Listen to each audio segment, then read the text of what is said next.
Hello student, welcome to दक्षिणा ई classroom. आइए discuss करते हैं assignment number 5 of stereo isomerase. देखिए इसमें A1 क्वेश्चन, ठीक है। तो ये पूरा का पूरा जो असाइनमेंट है ये बेस्ड है ज्योमेट्रिकल आइसोमेरेज में। कंडीशन मेंशन किया गया है कि कौन से कंडीशन पे जीआई ऑब्जर्व किया जा सकता है। साथ साथ हम लोगों ने ईजेड के बारे में भी डिस्कशन रखा है। तो आइए देखिए इसमें मेंशन किया है A1 में, which of the following compound have restricted rotation. तो यहाँ पे रेस्ट्रिक्टेड रोटेशन नेसेसरी है, कंडीशन रिक्वायर्ड है ज्योमेट्रिकल आइसोमेरेज को शो करने के लिए। सफिशिएंट कंडीशन नहीं है बट नेसेसरी कंडीशन है restricted rotation to show geometrical isomerism. तो 1 बाय 1 केसेस कंसीडर करें हम लोग। ये है हमारा, ठीक है, बेंजीन से 2 क्लोरीन अटैच्ड है। क्लियरली दिख पा रहा है कि इसको हम लोग रोटेट कराना चाहें तो that is not going to be possible. तो this molecule also have restricted rotation. अब बात आती है कि क्या ये जीआई शो कर सकता है कि नहीं। जीआई नहीं शो कर सकता है। मॉलिक्यूल अगर देखा जाए तो यहाँ पे ग्रुप अटैच्ड ही नहीं, डिफरेंट ग्रुप होना चाहिए ना। इस केस में तो हम लोग रिंग की वजह से नहीं देख सकते, यानी कि जीआई नहीं ऑब्जर्व करो, ठीक है। This is for restricted rotation, this is for GI. GI नहीं ऑब्जर्व किया जा सकता है। नेक्स्ट स्ट्रक्चर आप देखिए, तो यहाँ पे क्लोरीन है। नो डाउट हम लोग साइक्लो एल्केन के अंदर भी रेस्ट्रिक्टेड या बोल दो पार्शियल रोटेशन हम लोग देख सकते हैं। There will be restricted rotation. और उसके साथ साथ मैंने कंडीशन बोला था कि ये sp3 हाइब्रिडाइज होना चाहिए। यहाँ पे एक हाइड्रोजन आपका होगा, यहाँ पे हाइड्रोजन होगा। तो clearly there is restricted rotation. और दोनों chlorine same side of ring हो सकता है या अपोजिट साइड ऑफ रिंग हो सकता है। This is going to show geometrical isomerism also. Clear है बात। नेक्स्ट देखिए आप, तो थर्ड केस में आपका है chlorine CH double bond CH। यहाँ पे भी कहानी सेम है। डबल बॉन्ड की वजह से there is a restricted rotation and the group is different at every carbon atom. The group is different. यहाँ पे हाइड्रोजन क्लोरीन क्लोरीन। तो this molecule also can show geometrical isomerism. Now this case, अब यहाँ पे लग सकता है कि there is only one group. नहीं, यहाँ पे एक लोन पेयर ऑफ इलेक्ट्रॉन भी है, इसकी वजह से जीआई ऑब्जर्व किया जा सकता है। देयर इज नो केस में अगर बात किया जाए कि डबल बॉन्ड है तो restricted rotation will be there. And pairedly, because there is different group at each center, at each atom, so this is going to show GI also. Clear बात है। Next देख लीजिए आप, CH में इसको थोड़ा सा ओपन कर देता हूँ ताकि आपको स्ट्रक्चर क्लियर हो जाए। CH3, यहाँ पे CH3। अब यहाँ पे रेस्ट्रिक्टेड रोटेशन तो है। जब डबल बॉन्ड आ गया तो there should be a restricted rotation. Ring आ गया तो there should be a restricted rotation. But क्या ये GI शो करा सकता है? नहीं, because this two group are the same. And if these two group are the same along the restricted rotation one of the atom, this is not going to show GI, ठीक है। Next आप देखिए CH3 CH double bond CH, यहाँ पे hydrogen है, यहाँ पे hydrogen है। This two group is same. This can show restricted rotation is present in the molecule but GI we can not observe because this two are the same only. अब next देख लीजिए आप, CH3 CH double bond CH3। Now in this case there is the restricted rotation because of the double bond and the group is different. Hydrogen methyl, the group is different. It can also show geometrical isomerism. ठीक है। Next case फिर कहानी वही बनती है। यहाँ पे CH3, I think इसको मैंने यहाँ पे ड्रॉ कर रखा हुआ। ये वाला केस ऑलरेडी हो चुका है। नेक्स्ट देखिए आप, इसमें ये हो गया 7th 8th का केस। देखिए लास्ट केस, ठीक है। तो यहाँ पे भी रेस्ट्रिक्टेड रोटेशन तो है but it can not show GI. अब ऐसे केस इसमें रोटेट कराने से नया जो है कॉन्फ़िगरेशन तो नहीं आएगा। There is a restricted rotation. इस बॉन्ड को ब्रेक करके आप रोटेट नहीं करा सकते।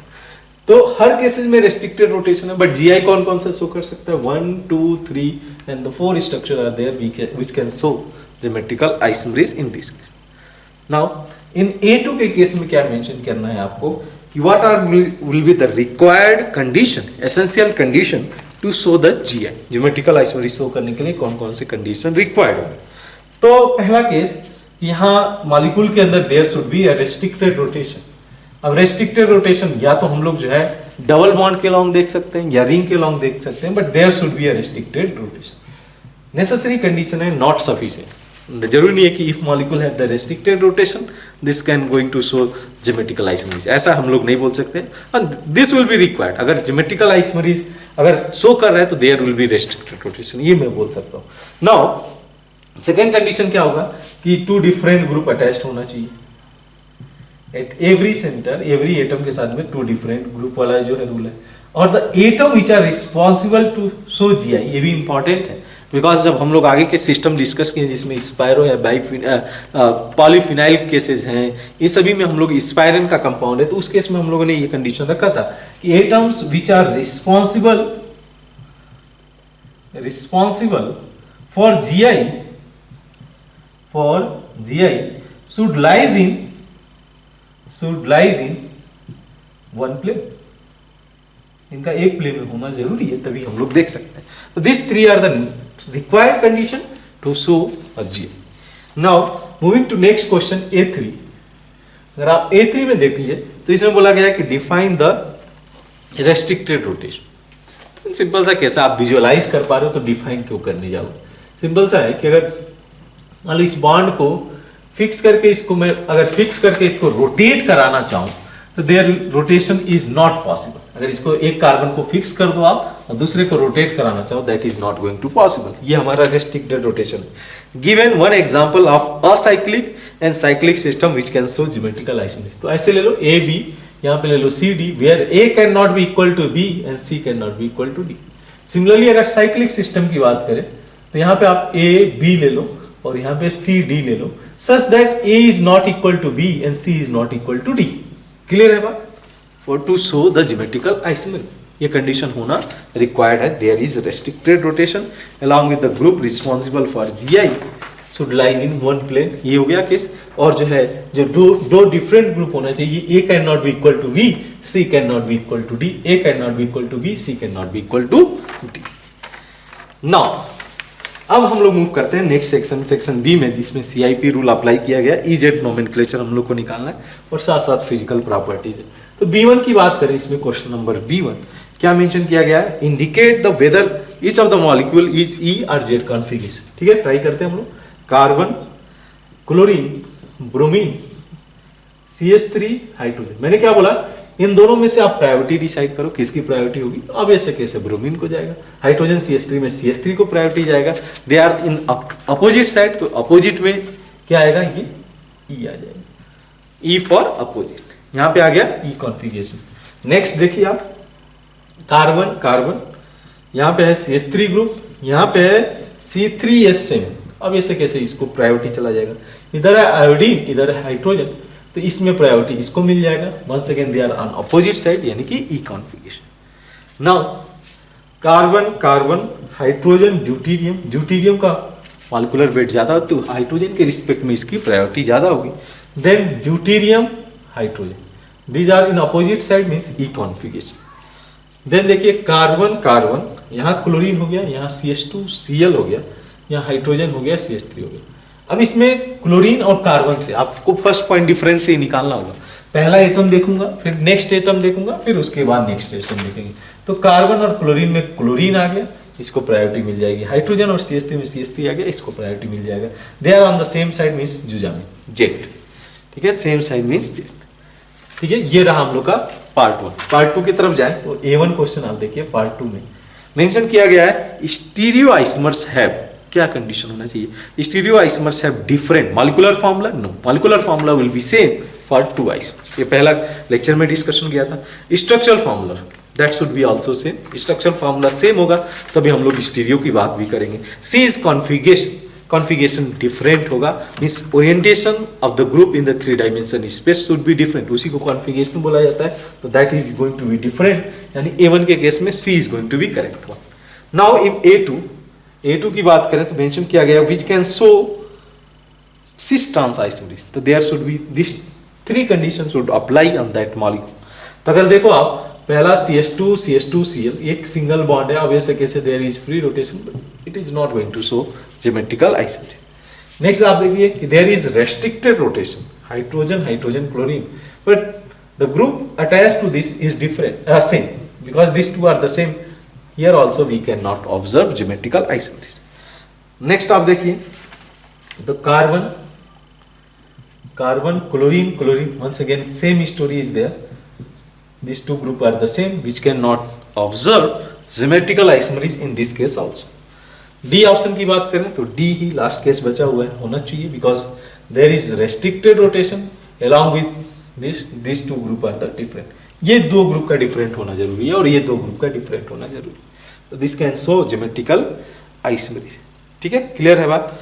A3 भी हम लोग देख ले। A3 के केस में क्या मेंशन किया गया, तो which of the following will not show geometrical isomerism. पहला अजोमेथिन। अजोमेथिन दिखा सकता है क्या? अजोमेथिन का which will not show geometrical isomerism. Azomethine का स्ट्रक्चर कैसे जाएगा? ये रहा ग्रुप हमारा अजोमेथिन का, ये हो गया positive negative. Azomethine compound will not show geometrical isomerism. यही है हमारा azomethine. Azo means nitrogen. I don't think so it is going to show geometrical isomerism. यहाँ नहीं देखने को मिलेगा।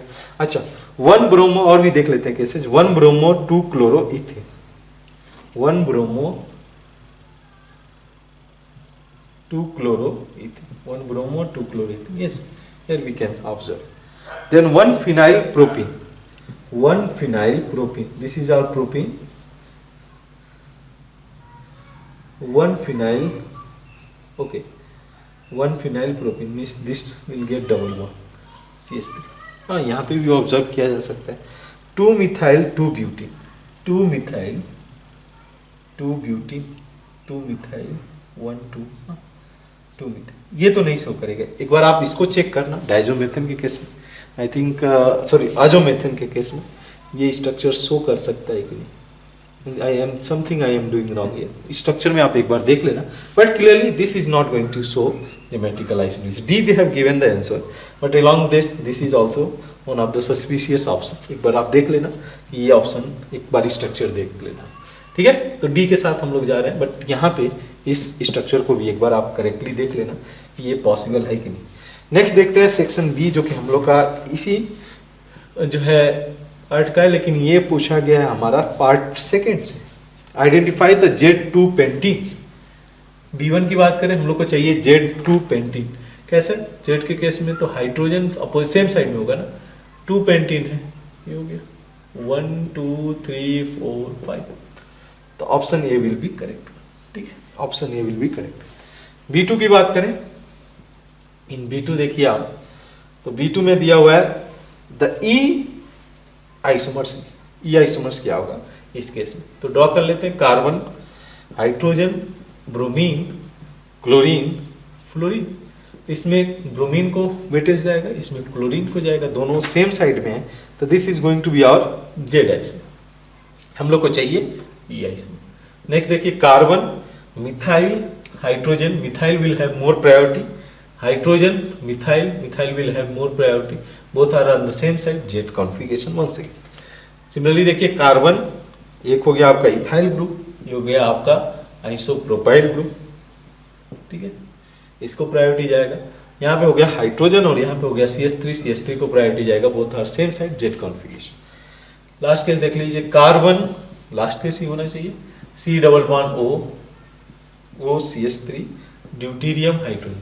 तो ड्यूटीरियम हाइड्रोजन में ड्यूटीरियम को गया और इसमें इसको, दे आर अपोजिट साइड, यानी कि E कॉन्फिगरेशन वही चाहिए था, तो D इज करेक्ट। ठीक है, नाउ नेक्स्ट सेक्शन है, नेक्स्ट पार्ट है इसका, क्वेश्चन 1 है इसी का। क्या बोला गया है? What should be minimum condition to require to show geometrical isomers. Minimum condition क्या होना चाहिए? क्या क्या मेंशन किया है? Restricted rotation about double bond, बिल्कुल करेक्ट है। डबल बॉन्ड हो सकता है या रिंग हो सकता है, option A is correct. B की बात कर ले, group which are responsible to show GI geometrical isomerism differ in their relative distance. They should differ in the relative distance. इनका जो रिलेटिव डिस्टेंस है वो डिफर करना चाहिए। ऐसा हो कि मान लो A B अगर मैं कंसीडर करूं, इधर A और B, यहाँ पे डिस्टेंस अलग है, और इसी का मैं जब ट्रांसफॉर्म ले रहा हूँ तो relative distance is going to differ. ठीक है, यहाँ पे B हो गया, यहाँ पे B हो गया, तो ये जो डिस्टेंस होगा X और Y, X can not be equal to Y। Clear है बात? Then free rotation about single bond, इसका कुछ लेना देना नहीं है। कन्फॉर्मेशनल आइसोमरिज्म में हम लोग फ्री रोटेशन की बात करते हैं। डी में 2 different group at the both restricted edge, 2 different group होना जरूरी। ये दोनों A can not be equal to B, that can not be equal to B, यानी कि A B D, the answer will be A B D for question 1. Now in question 2 बोला गया कि which of the following show cis configuration at each double bond। किस cases में हम लोग इस केस में डबल बॉन्ड के अलोंग सिस कॉन्फ़िगरेशन देखेंगे। देखिए आप, ठीक है, यहाँ पे ये 4 डबल बॉन्ड बनाया है, सिस हो गया, सिस हो गया, सिस हो गया, सिस हो गया। नहीं, क्या हो गया ये अपोजिट साइड में है ना, हाइड्रोजन इधर है, हाइड्रोजन इधर है, तो this is trans, this is trans, this is trans, this is trans, सभी में ट्रांस कॉन्फ़िगरेशन है। बी ऑप्शन देखिए, तो double one double one double double, यहाँ पे डबल, ठीक है, यही है केस बिल्कुल। तो यहाँ पे ये हो गया cis configuration, because hydrogen hydrogen ऐसे होंगे। ये भी हो गया cis configuration, this is cis also, ये भी सिस हो गया, ये भी सिस हो गया, और इसकी बात करें तो ये भी सिस हो गया, तो B is correct one. Then C की बात करें तो सी में तो मुझे नहीं लगता है, बिकॉज अगर देखिए आप पहला तो सिस दिया हुआ है, लेकिन सेकेंड डबल बॉन्ड के अराउंड ट्रांस कॉन्फ़िगरेशन हो गया, this can not be our answer. D की बात कर ले तो डी में भी वंस अगेन हम लोग को सिस कॉन्फ़िगरेशन देखने को मिल रहा है, लाइक दिस हो जाएगा सिस सिस सिस, तो डी इज करेक्ट है। तो इसमें आंसर हो जाएगा B and D for question 2, B and D will be correct, ठीक है। तो ये हम लोग का रहा assignment number 5 which are based on geometrical isomerism, ठीक है। बहुत ज़्यादा इसमें नहीं करने के लिए था, बस हम लोग को देखना था कि which can show geometrical isomerism, ठीक है। तो नेक्स्ट असाइनमेंट में हम लोग देखेंगे कि कौन कौन से सिस या ट्रांस वाले केसेस देखेंगे, और आगे हम लोग प्रोसीड करते हैं। तो मिलते हैं नेक्स्ट असाइनमेंट के साथ, that will be our assignment number 6। तब तक के लिए थैंक यू।